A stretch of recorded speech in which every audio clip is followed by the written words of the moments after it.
10টা বাজলে আচ্ছা আচ্ছা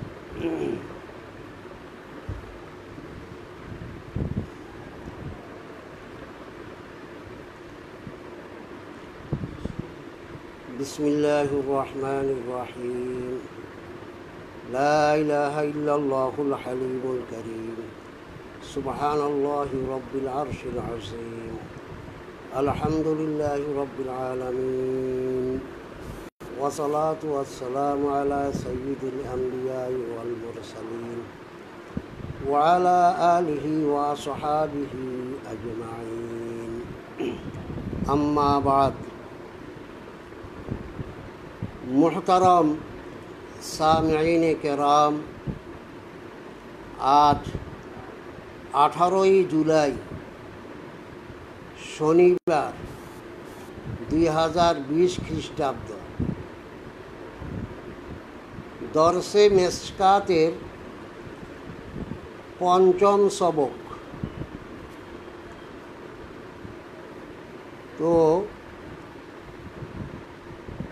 চতুর্থ সবকের মধ্যে এলমে ওয়াহির প্রয়োজনীয়তা সম্পর্কে আলোচনা করা হয়েছিল যে ইলম, জ্ঞান মানুষ যত মাধ্যমে এবং যত উপায় উপকরণ অবলম্বনে অর্জন করে, তন্মধ্যে ওয়াহী ভিত্তিক জ্ঞান এবং ইলম সবচেয়ে উচ্চতর এবং বিশুদ্ধ। অর্থাৎ ওয়াহী আল্লাহ কর্তৃক মানব জাতির প্রতি জ্ঞানের মূল উৎস, যার মধ্যে মানুষ খুঁজে পায় তার জীবনধারার, জীবন পরিক্রমার সকল বিষয়ের সমাধান, যা মানুষ পঞ্চ ইন্দ্রিয় গ্রাহ্য জ্ঞান দ্বারা বা বুদ্ধির প্রখরতার দ্বারা অর্জন করতে সক্ষম হয় না।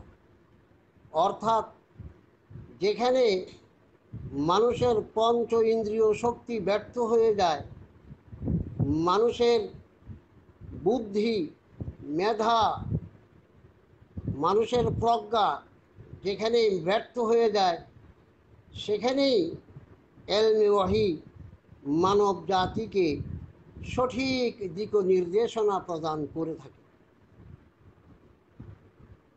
তো আজকে এই গুরুত্বপূর্ণ বিষয়টি যে ওয়াহী ভিত্তিক শিক্ষা, এই শিক্ষাই মানব জাতির জন্য বিশুদ্ধ এবং সর্বোচ্চ শিক্ষা।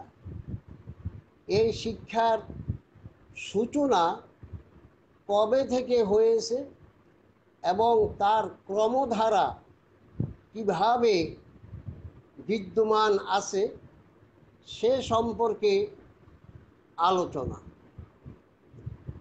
মুহতারাম সামিঈন কেরাম,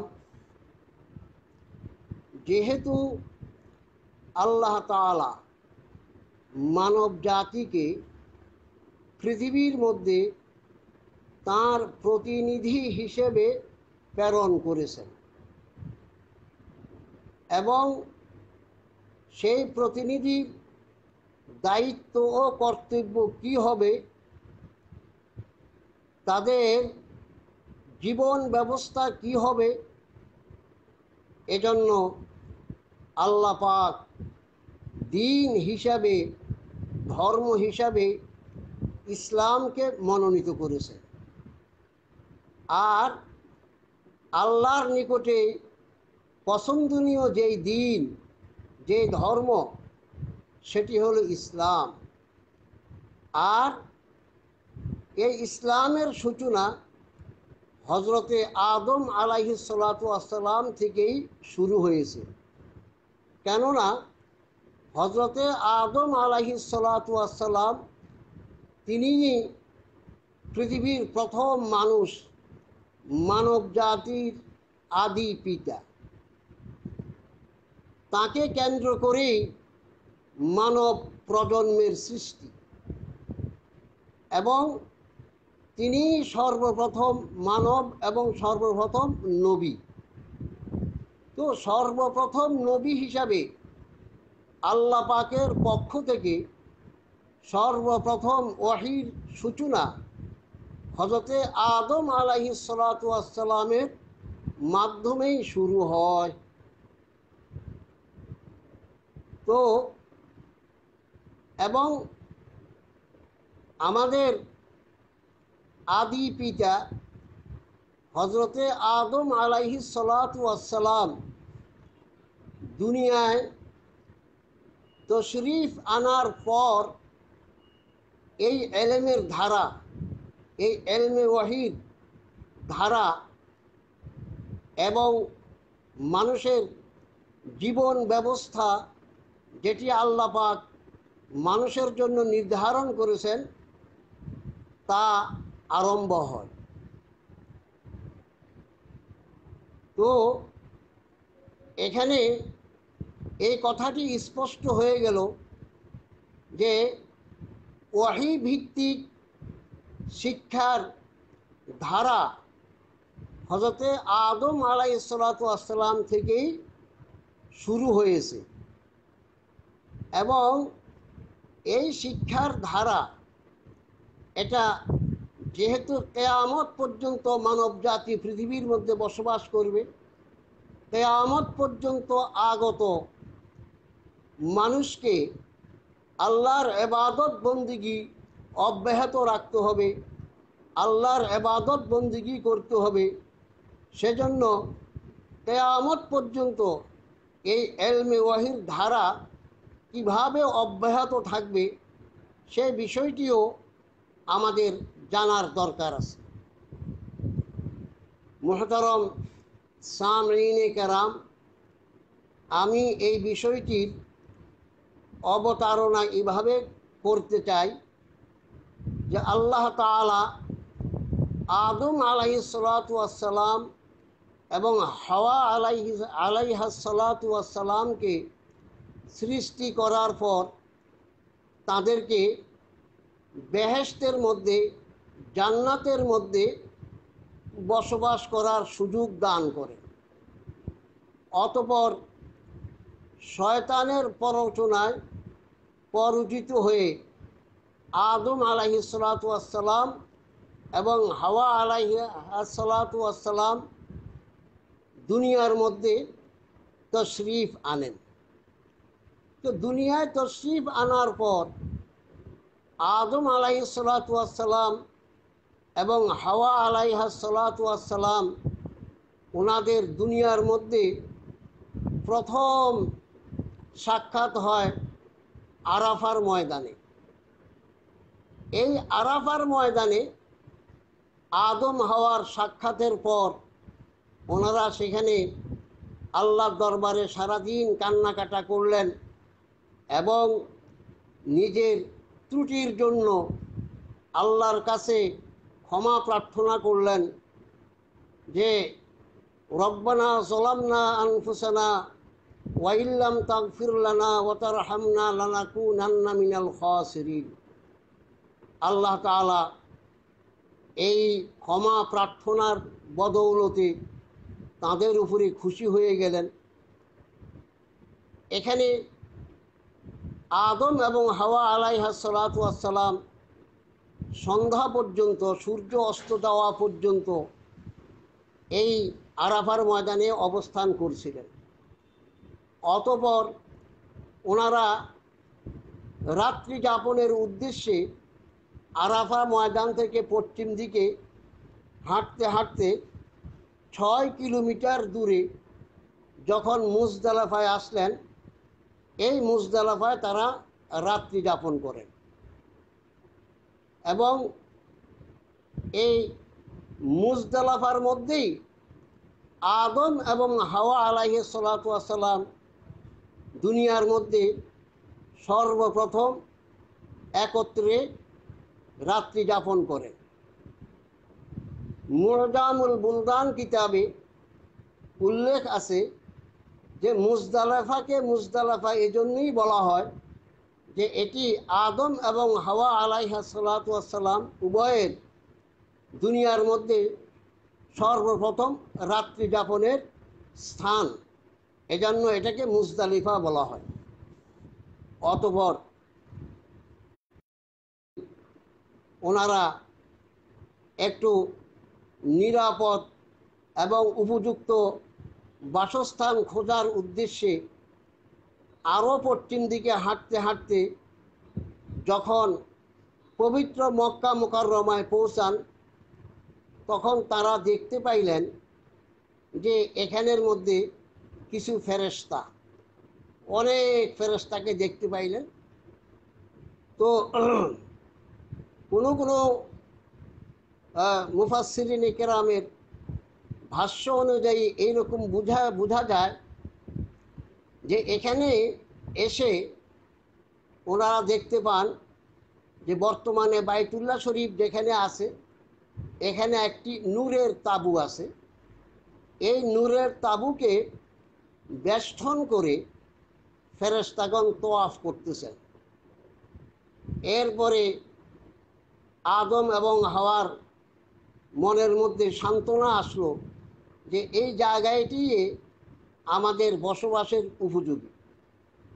তো কথিত আছে যে এই নূরের তাঁবুটিকে ঘিরে ফেরেশতাগণ তওয়াফ করার সময় যতটুকু জায়গা বেষ্টন করেছিলেন ততটুকু জায়গাকে আল্লাহ পাক সম্মানিত করেছেন, অর্থাৎ ততটুকু জায়গাকে আল্লাহ পাক হারাম করেছেন।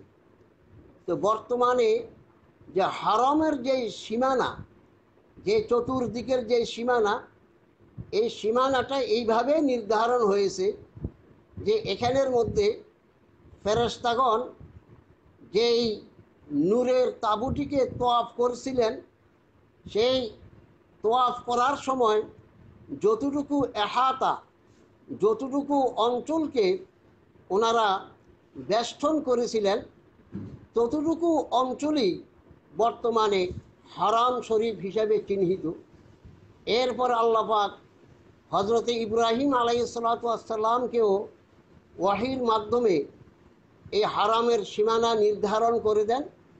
পরবর্তীতে আমাদের নবী করিম সাল্লাল্লাহু আলাইহি সাল্লামকেও ওয়াহির মাধ্যমে হারামের সীমানা পূর্বে কতটুকু, পশ্চিমে কতটুকু, উত্তরে কতটুকু, দক্ষিণে কতটুকু তা আল্লাহ পাক ফেরেশতার মাধ্যমে জিবরাইল আলাইহিস সালামের মাধ্যমে নির্ধারণ করে দেন।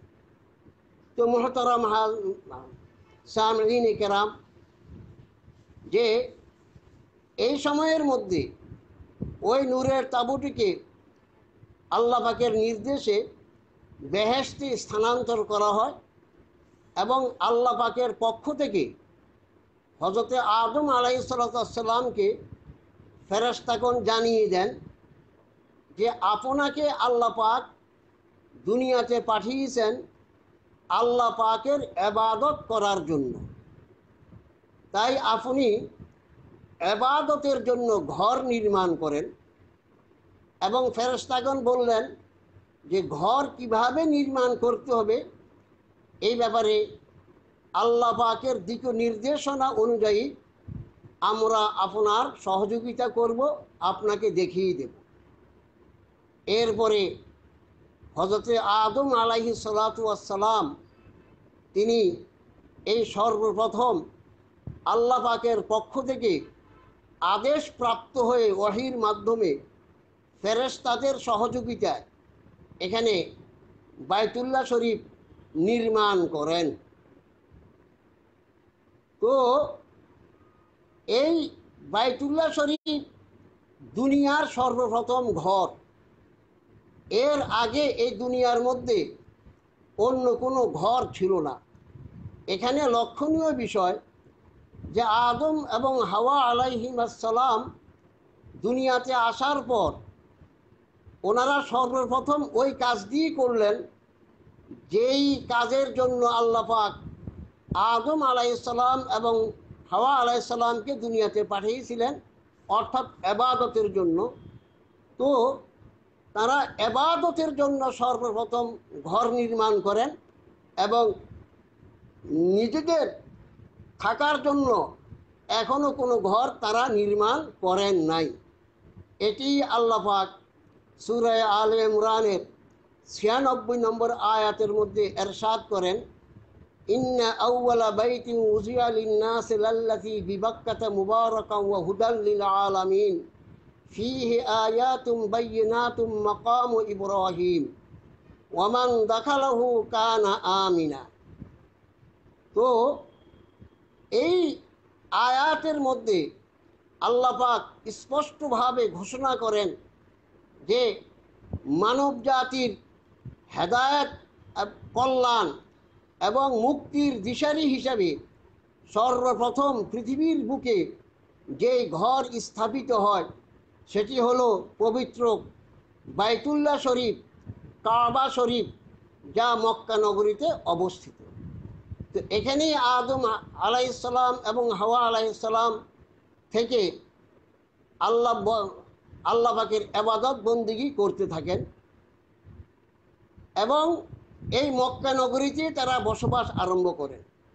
তো এর দ্বারা বোঝা যায় যে মানব সভ্যতার যে সূচনা এবং এটা শুরু হয় মক্কা কেন্দ্রিক, কারণ এই মক্কার মধ্যেই মানব জাতির আদি পিতা হযরতে আদম আলাইহিসসালাতু ওয়াসসালাম সর্বপ্রথম বসবাস আরম্ভ করেন।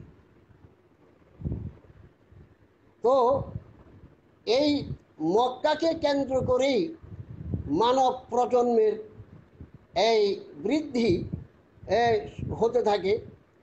এজন্য কোনো ঐতিহাসিক বলেন যে মক্কাকে যে উম্মুল কুরা বলা হয়, এই উম্মুল কুরা বলার একটা কারণ এটাও যে এই মক্কাকে কেন্দ্র করেই সর্বপ্রথম মানব জাতির বসতি পৃথিবীর মধ্যে গড়ে ওঠে। এজন্যই পবিত্র মক্কা নগরীকে উম্মুল কুরা বলা হয়। বাহারকাই এখানে আদম হাওয়া বসবাস করছেন, তারপর ওনাদের ঘরে জোড়ায় জোড়ায় সন্তান হলো এবং কথিত আছে যে আদম এবং হাওয়ার ঘরে ৬০ জোড়া সন্তান লাভ করে, প্রতি জোড়ায় একজন পুরুষ এবং একজন নারী জন্মগ্রহণ করে। এরপর এখানে ওনারা আল্লাহ পাকের ইবাদত বন্দেগী করতে থাকেন। মানব প্রজন্ম আস্তে আস্তে বাড়তে থাকে এবং মানুষ বিভিন্ন দিকে ছড়িয়ে ছিটিয়ে বসবাস করা শুরু করলো। তো এইভাবে আদম আলাইহিসসালাতু ওয়াসসালাম যতদিন দুনিয়াতে ছিলেন ততদিন তিনি বসবাস করে গিয়েছেন। আদম আলাইহিসসালাতু ওয়াসসালামের পরে আল্লাহ রব্বুল আলামিন আদমের পুত্র শীস আলাইহিসসালাতু ওয়াসসালামকে নবী মনোনীত করেন এবং তার উপরও সেই ওয়াহী আসতে থাকে। হযরতে শীস আলাইহিসসালাতু ওয়াসসালামের পর হযরতে ইদ্রিস আলাইহিসসালাতু ওয়াসসালামের নবী হন, তার নিকটও আল্লাহ পাকের পক্ষ থেকে ওয়াহী আসতে থাকে। তো এই হযরতে আদম আলাইহিসসালাতু ওয়াসসালাম থেকে নিয়ে হযরতে শীস আলাইহিসসালাতু ওয়াসসালাম পর্যন্ত, হযরতে ইদ্রিস আলাইহিসসালাতু ওয়াসসালাম পর্যন্ত সকল মানুষ একই ধর্মে বিশ্বাসী ছিল, তৌহিদি বিশ্বাস। এখানে তাদের মধ্যে কোনো প্রকারের মতনৈক্য ছিল না। একমাত্র আদম আলাইহিসসালাতু ওয়াসসালামের ছেলে কাবিল ব্যতীত আর সবাই আদম আলাইহিসসালাতু ওয়াসসালামের ধর্মে তাঁর শরীয়তে বিশ্বাসী ছিলেন, এই শরীয়ত মোতাবেকে আমল করেন। এরপর হজরতে ইদ্রিস আলাইহিস সালাতু ওয়াস সালামের পর এই মানব প্রজন্ম আরও বৃদ্ধি হতে লাগলো। আস্তে আস্তে মানুষ পৃথিবীর বিভিন্ন অঞ্চলে ছড়িয়ে যেতে লাগলো। এক পর্যায়ে মানুষের মধ্যে আস্তে আস্তে কিছুটা গুমরাহি দেখা দিতে লাগলো। এই গুমরাহি প্রায় এমন গুমরাহি যে মানুষ এখন মূর্তি পূজা আরম্ভ করতে লাগলো। মানুষ মূর্তি পূজা আরম্ভ করতেছে, মূর্তি পূজা শুরু করছে। এখন কিছু সংখ্যক লোক তাওহীদকে গিয়েছে। এই সময়ে এই মানব গোষ্ঠীকে আবার সেই তাদের আদি ধর্ম, তাদের আদি দিন ইসলামের দিকে দীক্ষিত করার উদ্দেশ্যে আল্লাহ তাআলা সর্বপ্রথম রাসূল হিসাবে হযরতে নূহ আলাইহিস সালাতু ওয়াস সালামকে দুনিয়াতে প্রেরণ করেন। নূহ আলাইহিস সালাতু ওয়াস সালাম তিনি পৃথিবীর মধ্যে সর্বপ্রথম রাসূল। এখন এর আগে যারা ছিলেন তারা ছিলেন নবী।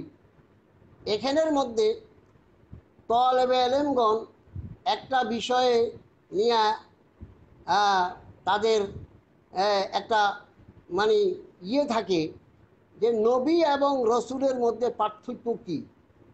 এই বিষয়টা বুঝার ক্ষেত্রে বিভিন্ন উক্তি, বিভিন্ন মতামত তারা পড়ে থাকে। তো এক পর্যায়ে এসে তারা জানতে পারে যে নবী বলা হয় আল্লাহ পাকের পক্ষ থেকে মনোনীত ওই সমস্ত মহান ব্যক্তিগণ যাদের উপরে আল্লাহর নিকটে ফেরেশতার মাধ্যমে ওহী আসছে, কিন্তু তাদেরকে কোনো কিতাব প্রদান করা হয় নাই, তারা হলেন গিয়া নবী। আর আল্লাহ কর্তৃক মনোনীত ওই সমস্ত মহান ব্যক্তি যারা আল্লাহ পাকের পক্ষ থেকে কিতাব প্রাপ্ত হয়েছেন তাদেরকে বলা হয় রাসূল। তো তারা এই সিদ্ধান্তে পৌঁছায় যে নবী হলেন যার নিকটে আল্লাহর পক্ষ থেকে কোনো কিতাব আসে নাই, আর রাসূল হলেন যার নিকটে আল্লাহর পক্ষ থেকে কিতাব আসছে। তখন চট করে একটা প্রশ্ন দেখা দেয় যে আসমানি কিতাব সহিফা সহকারে মোট 104টি, আর রাসূল হলেন 313 জন। তাহলে এই 313 জন রাসূলের নিকটে যদি প্রত্যেকের নিকটে আলাদা আলাদা কিতাব আসে, তাহলে তো আসমানি কিতাব 313টি হওয়া দরকার। কিন্তু সেখানে আসমানি কিতাব হলো 104টি, আর রসুল হলেন 313 জন। তাহলে বোঝা গেল প্রত্যেক রসুলও তো কিতাব লাভ করেন নাই। তাহলে এই সংজ্ঞা কিভাবে দেওয়া হয় যে রসুল হলেন তিনি যার উপরে কিতাব আসছে, তিনি হলেন গিয়া রসুল। তো এজন্য মুহাক্কিকিন উলামায়ে কেরাম এই প্রশ্নের মীমাংসা এইভাবে করেছেন যে রাসূল হলেন আল্লাহ পাকের পক্ষ থেকে প্রেরিত ওই মহান ব্যক্তি যাকে আল্লাহ পাক খালেস কাফেরদের হেদায়েতের উদ্দেশ্যে প্রেরণ করেছেন। খালেস কুফফারদের হেদায়েতের উদ্দেশ্যে যাকে প্রেরণ করা হয়েছে তিনি হলেন গিয়া রাসূল। চাই তাকে কোনো কিতাব দেওয়া হোক বা না দেওয়া হোক। তো সেই হিসাবে দেখা যায় নূহ আলাইহিস সালাতু ওয়াস সালাম পৃথিবীর মধ্যে আউয়ালে রসুল। তার অর্থ হলো এই যে নূহ আলাইহিস সালাতু ওয়াস সালামকে আল্লাহ পাক খালেস কুফফারদের হেদায়েতের জন্য প্রেরণ করেছেন। তাহলে তিনি খালেস কুফফারদের নিকটে তিনি প্রেরিত হয়েছেন। এই জন্য তিনি পৃথিবীর মধ্যে সর্বপ্রথম রাসূল। নূহ আলাইহিস সালাতু ওয়াস সালামের আগে জমানায় এমন ছিল যে জমানার মধ্যে কোনো কাফের ছিল না, সব একই ধর্মমতে একই আকীদা বিশ্বাসী ছিল। সেটা কতটুকু যুগ পর্যন্ত? বা সেটা হলো হযরতে ইদ্রিস আলাইহিস সালাতু ওয়াস সালাম পর্যন্ত। যে সূরা বাকারার মধ্যে যে ওই আয়াত আছে, কানান নাসু উম্মাতান ওয়াহিদা ফাবাআসাহুল্লাহুন নবিয়্যিন, যে একটা সময় যে মানুষ উম্মতে ওয়াহিদা ছিল।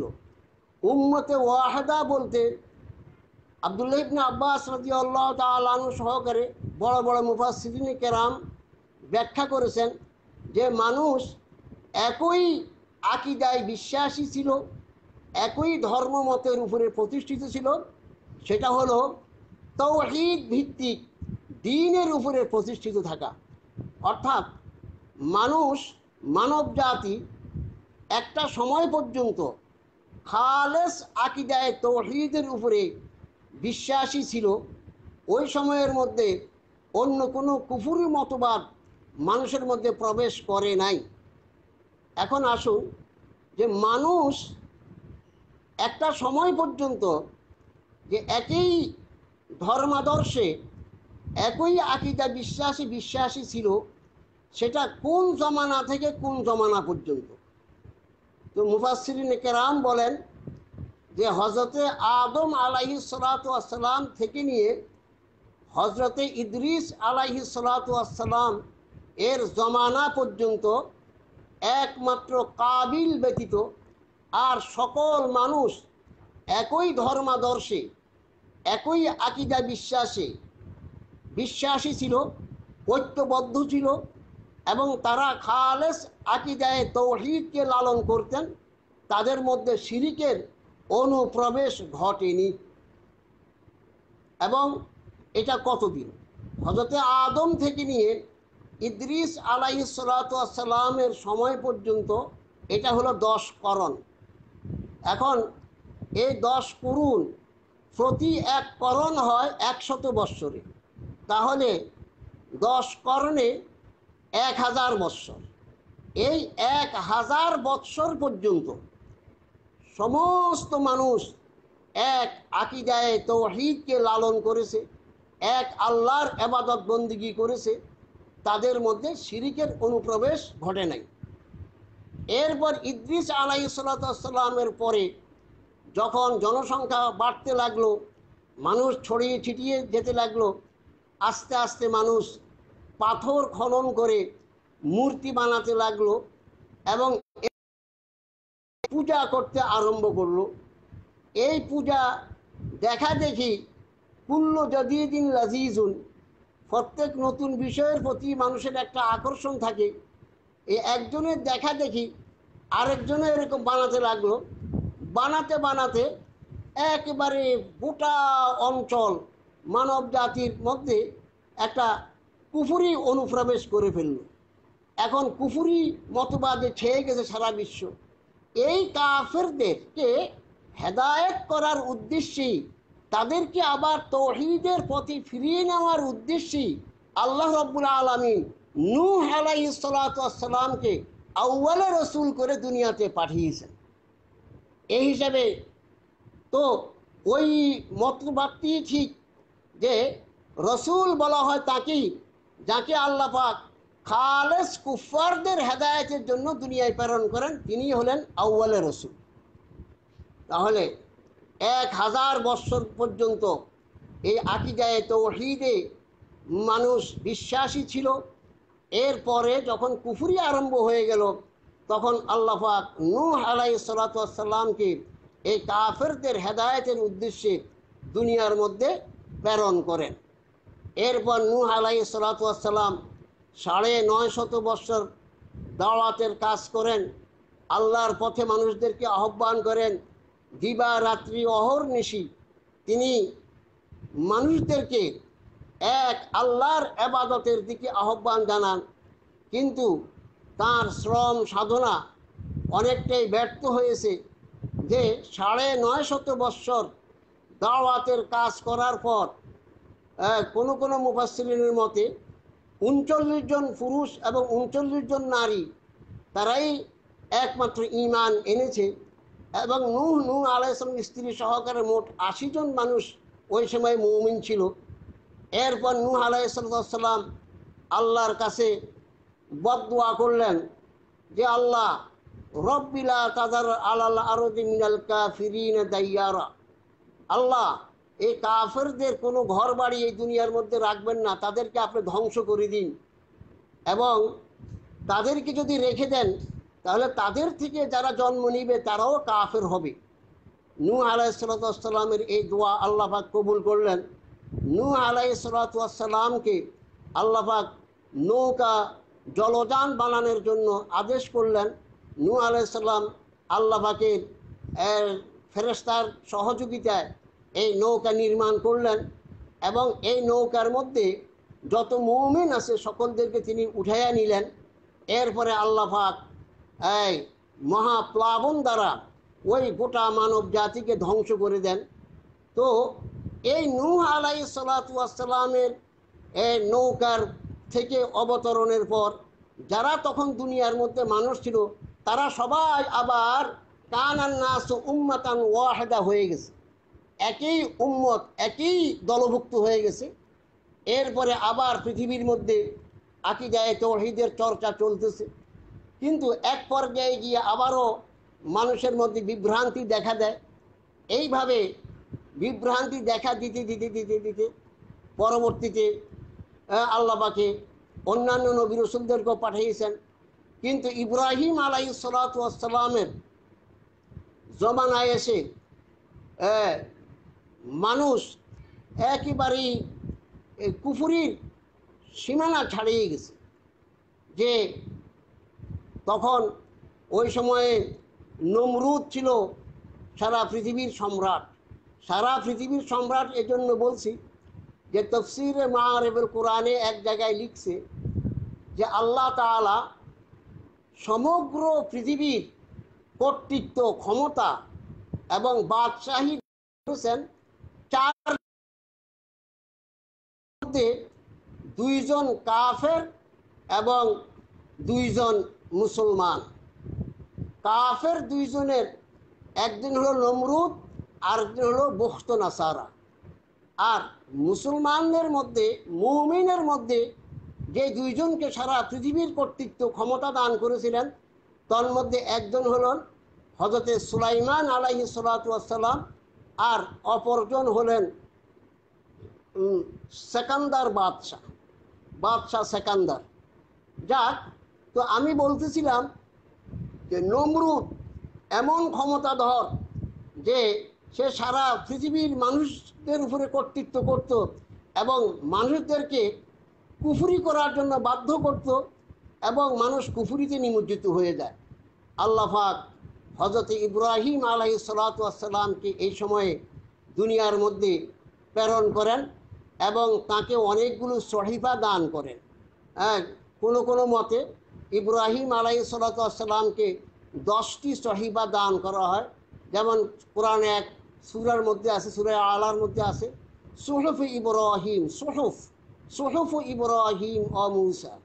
তো ইব্রাহিম আলাইহিস সালামকে সহিফা দান করলেন এবং তাকে নমরুদের উপরে আল্লাহ পাক বিজয়ী করলেন এবং ইব্রাহিম আলাইহিস সালামের মাধ্যমে আবার সারা পৃথিবীর মানুষ হেদায়েতের আলো দেখতে পাইল।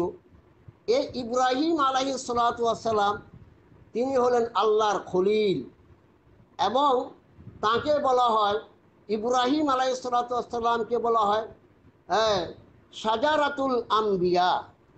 ইব্রাহিম আলাইহিস সালাম আল্লাহ রাব্বুল আলামিনের খলিল, ওনাকে বলা হয় খলিলুল্লাহ। আর মুহাম্মাদুর রাসূল সাল্লাল্লাহু আলাইহি সাল্লাম তাকে বলা হয় হাবিবুল্লাহ। এখন বিষয় হলো যে খলিলুল্লাহ আর হাবিবুল্লাহ এই দুইটার মধ্যে পার্থক্য কী? খলিলুল্লাহ বলা হয় যিনি সব কিছু থেকে বিমুখ হয়ে একমাত্র আল্লাহমুখী হয়েছেন, যিনি আল্লাহকে ছাড়া আর কিছুই বুঝেন না, আল্লাহ ব্যতীত, আল্লাহর এশক প্রেম ব্যতীত যিনি অন্য কিছু বুঝেন না, তিনি হলেন খলিলুল্লাহ। আর হাবিবুল্লাহ আই মাহবুবুল্লাহ, যে হাবিবুল্লাহ বলা হয় ওই ব্যক্তিকে যে যাকে ছাড়া আল্লাহ পাক কিছু বুঝেন না। অর্থাৎ খলিলুল্লাহ তিনি, যিনি আল্লাহ ছাড়া, আল্লাহর এশক মহব্বত, আল্লাহর জন্য যিনি পাগল পারা, তিনি হলেন খলিলুল্লাহ।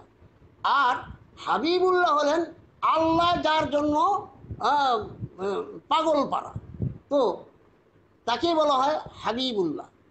তো মুহতারাম সামিন কেরাম, এই খলিলুল্লাহ ইব্রাহিম আলাইহিস সালাতু ওয়াস সালামকে আল্লাহ রাব্বুল আলামিন পরবর্তীতে যত নবী দুনিয়ার মধ্যে প্রেরিত হয়েছেন, আমাদের রসুল করিম সাল্লাল্লাহু আলাইহি সাল্লাম সহ সকল নবী এবং রাসূল হযরতে ইব্রাহিম আলাইহিস সালাতু ওয়াস সালামের বংশধর।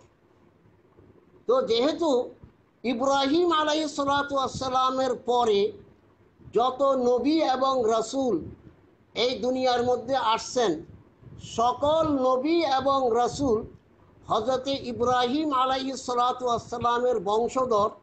তাই ইব্রাহিম আলাইহিস সালাতু ওয়াস সালাম শাজারাতুল আম্বিয়া।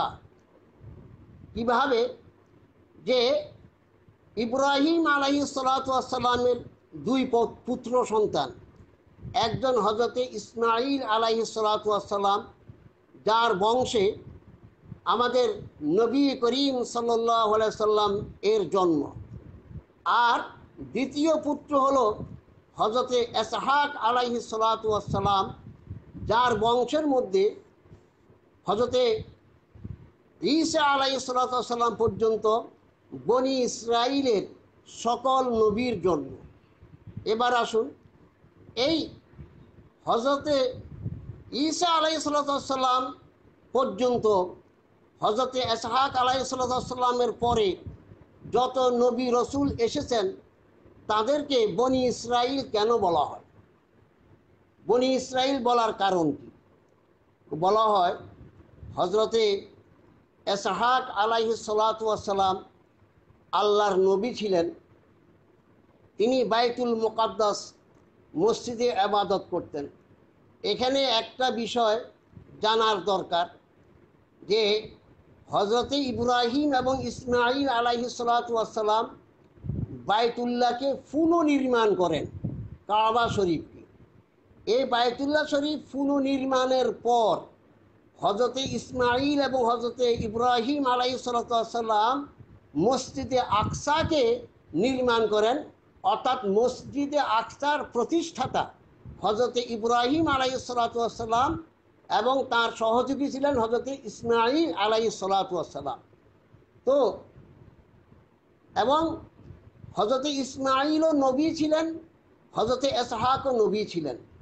এবং হযরতে ইসহাক তিনি বাইতুল মুকাদ্দাসের বসবাস করতেন। তো বাইতুল মুকাদ্দাসে তিনি নবী বসবাস করেন। বিভিন্ন মানুষ এসে ওনার ইবাদত বন্দিগির মধ্যে একটু একটু বিভিন্ন সময় নষ্ট করে। তো একদিন হযরতে ইসহাক আলাইহিস সালাতু ওয়াস সালাম তাঁর পুত্র হযরতে ইয়াকুব আলাইহিস সালাতু ওয়াস সালামকে বললেন যে তুমি এই বাইতুল মুকাদ্দাস মসজিদের দরজায় বসে থাকো, প্রহরীর কাজ করো, কোনো ব্যক্তিকে এই বাইতুল মুকাদ্দাস মসজিদে ঢুকতে দিবে না, আমি যতক্ষণ পর্যন্ত ইবাদতে, ততক্ষণ পর্যন্ত কেউ যেন মসজিদের ভিতরে প্রবেশ করতে না পারে, এই ব্যাপারে তুমি পাহারা দাও। তো পিতার নির্দেশ মোতাবেক হযরতে ইয়াকুব আলাইহিস সালাম মসজিদের দুয়ারে পহরারত আছেন।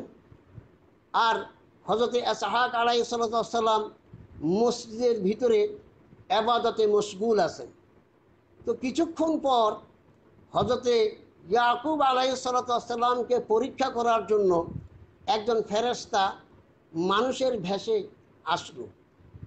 এসে হযরতে ইয়াকুবকে বলতেছেন যে আপনি দরজাটা ছেড়ে দিন, আমি ভিতরে প্রবেশ করব, আপনার আব্বার সঙ্গে আমার জরুরি কথা আছে। হজরতে ইয়াকুব আলাইহিসসালাম বললেন যে না, ভিতরে প্রবেশ করা নিষেধ, আপনি যেতে পারবেন না। ফেরেশতা বললেন না, আমার যেতেই হবে। উনি বললেন না, যেতে পারবেনই না। এক পর্যায়ে হজরতে ইয়াকুব আলাইহিসসালাম খুব শক্ত হয়ে গেলেন যে না, কোনো অবস্থাতেই এই আপনি ভিতরে প্রবেশ করতে পারবেন না, আপনি যান এখান থেকে। তখন এই ফেরেশতা সুরিয়ানি জবানে বলল ইসরাইল। ইসরাইল, ইল মানি আল্লাহ, ইসরা মানি বন্দা, আল্লাহর বন্দা। অর্থাৎ আরে এই তো এক আল্লাহর বন্দা, খুব শক্ত বন্দা দেখতেছি যে আমাকে ভিতরে ঢুকতে দিচ্ছে না। তো যেমন আমাদের দেশেও বলা হয় যে আরে বাবারে, যে আল্লাহর এক বন্দা খুব শক্ত। তো এই কঠোরতা আরোপ করার ফলে ফেরেশতা হজরতে ইয়াকুব আলাইহিসসালামকে বললেন ইসরাইল। তো ইয়াকুব আলাইহিসসালামের আসল নাম ইয়াকুব। ফেরেশতা ওনাকে যে ইসরাইল বললেন, এই ইসরাইল হলো ওনার লকব এবং ওনার উপাধি। এই উপাধি থেকেই তিনি ইসরাইল লকব গ্রহণ করেন। এরপর হজরতে ইয়াকুব আলাইহিসসালামের 12 সন্তান হয়। হজরতে ইউসুফ আলাইহিসসালামগণ ওনারা 12 ভাই। এই 12 ভাই, এনাদের সকলকে বলা হয় বনি ইসরাইল। এজন্য মুফাসসিরিনে কেরাম ইয়া বনি ইসরাইলা এর তফসির করে আয় আওলাদ ইয়াকুব, হে ইয়াকুবের বংশধর। বনি ইসরাইল অর্থ ইয়াকুবের বংশধর। কেননা ইসরাইল হজরতে ইয়াকুব আলাইহিসসালামের উপাধি, যা তাকে ফেরেশতা প্রদান করেছিলেন, তিনি এই উপাধিকে ধারণ করেন। এজন্য ওনাকে বলা হয় ইসরাইল, ওনার আওলাদদেরকে বলা হয় বনি ইসরাইল। এই হজরতে ইয়াকুব আলাইহিসসালামের সন্তানদের মধ্যে হজরতে ইউসুফ আলাইহিসসালাম নবী এবং বাদশাহী লাভ করেন। তো বাহারকাই আমি বলতেছিলাম যে হজরতে ইয়াকুব আলাইহিসসালামের বংশধরদেরকেই বনি ইসরাইল বলা হয়। ইয়াকুব আলাইহিসসালামের পিতা হজরতে ইসহাক আলাইহিসসালাম, ইসহাক আলাইহিসসালামের পিতা হজরতে ইব্রাহিম আলাইহিসসালাম। তো হজরতে ইব্রাহিম আলাইহিসসালামের ছেলে হজরতে ইসহাক আলাইহিসসালাম এবং তার ছেলে হজরতে ইয়াকুব আলাইহিসসালাম এবং তার আওলাদ বনি ইসরাইল। এই বনি ইসরাইলের নবুয়তের ধারা হজরতে ইউসুফ আলাইহিসসালাম থেকে শুরু করে হজরতে ঈসা আলাইহিসসালাম পর্যন্ত এসে সমাপ্ত হয়। তাই দেখা যায় হজরতে ইসহাক আলাইহিসসালামের বংশধরদের মাঝে হজরতে ঈসা আলাইহিসসালাম সর্বশেষ নবী। আর হজরতে ইসমাইল আলাইহিসসালামের বংশধরের মধ্যে আমাদের নবীজির পূর্বে আর কোনো ব্যক্তি নবুয়ত বা রাসালাত লাভ করেন নাই। তো দেখা যায় সর্বশেষ নবী মুহাম্মদুর রাসূল সাল্লাল্লাহু আলাইহি সাল্লাম, উনি হজরতে ইসমাইল আলাইহিসসালামের বংশধর। আর হজরতে ইয়াকুব থেকে নিয়ে হজরতে ঈসা পর্যন্ত সকল নবী হজরতে ইসহাক আলাইহিসসালামের বংশধর। আর হজরতে ইয়াকুব, হজরতে ইসহাক এবং হজরত ইসমাইল দুইজনে হলেন গিয়ে হজরতে ইব্রাহিম আলাইহিসসালামের পুত্র সন্তান। তাই হজরত ইব্রাহিম আলাইহিসসালামকে বলা হয় শাজারাতুল আম্বিয়া, অর্থাৎ নবীদের গাছ, নবীদের গোড়া। তো হজরতে ইব্রাহিম আলাইহিসসালামের পরে পৃথিবীর মধ্যে যত নবী এবং রসুলের আগমন ঘটেছে সবাই হজরতে ইব্রাহিম আলাইহিসসালামেরই বংশধর। এইভাবে হজরতে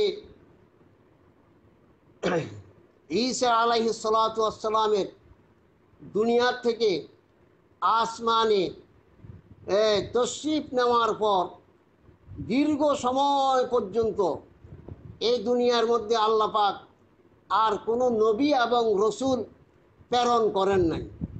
কোনো নবী এবং কোনো রসুল আল্লাহ পাক প্রেরণ না করার ফলে ঈসা আলাইহিসসালামের যুগ থেকে যতই জমানা দূরে সরতেছিল, মানুষের মধ্যে বদ্দিনই দিন দিন বৃদ্ধি পাইতেছিল।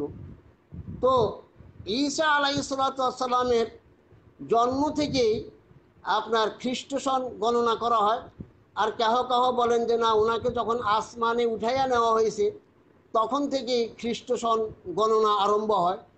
বাহারকাই খ্রিস্ট সন হিসাবে 570 খ্রিস্টাব্দে আমাদের নবী করিম সাল্লাল্লাহু আলাইহি সাল্লামের জন্ম এবং 610 খ্রিস্টাব্দে আমাদের নবী করিম সাল্লাল্লাহু আলাইহি সাল্লাম নবুয়ত ও রিসালাত লাভ করেন এবং 620 খ্রিস্টাব্দে আমাদের নবী করিম সাল্লাল্লাহু আলাইহি সাল্লাম হিজরত করে মদিনায় যান এবং 632 খ্রিস্টাব্দে নবী করিম সাল্লাল্লাহু আলাইহি সাল্লাম এই দুনিয়া থেকে বিদায় গ্রহণ করেন।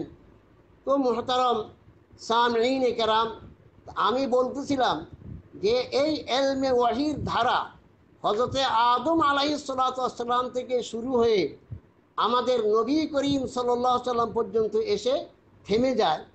এখন আসুন, আমাদের নবী করিম সাল্লাল্লাহু আলাইহি সাল্লাম কখন, কিভাবে, কত বছর বয়সে তিনি নবুয়ত এবং রিসালাত লাভ করেন এবং নবুয়ত এবং রিসালাত লাভ করার সময় ওনার কি হালত এবং কি কাইফিয়ত ছিল এবং উনি এই এলমে ওয়াহি লাভ করার পর উনি কিভাবে তা প্রচার এবং প্রসার করেছেন এবং আমাদের পর্যন্ত পৌঁছানোর ব্যবস্থা করেছেন এবং কিয়ামত পর্যন্ত এই এলমে ওয়াহির ধারা অব্যাহত রাখার কি ব্যবস্থা তিনি নিয়েছিলেন সে সম্পর্কে ইনশাআল্লাহ আগামী সবকে আলোচনা করা হবে। আজকে এই পর্যন্তই।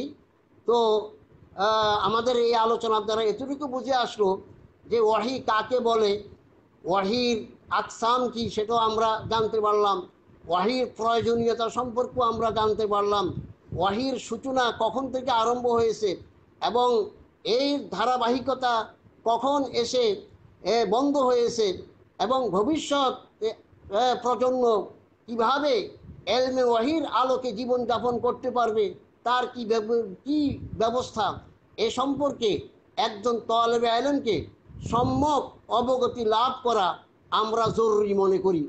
এজন্যই এই ওয়াহি সম্পর্কে এই আলোচনাগুলো করা হলো। আশা করি সামিঈনে কেরাম এর থেকে উপকৃত হবেন। আল্লাহ তাআলা আমাদের সকলকে এলমে ওয়াহির আলোকে জীবন গড়ার তৌফিক দান করুন। আমিন। ওয়া আখিরু দাওয়ানা আলহামদুলিল্লাহি রাব্বিল আলামিন।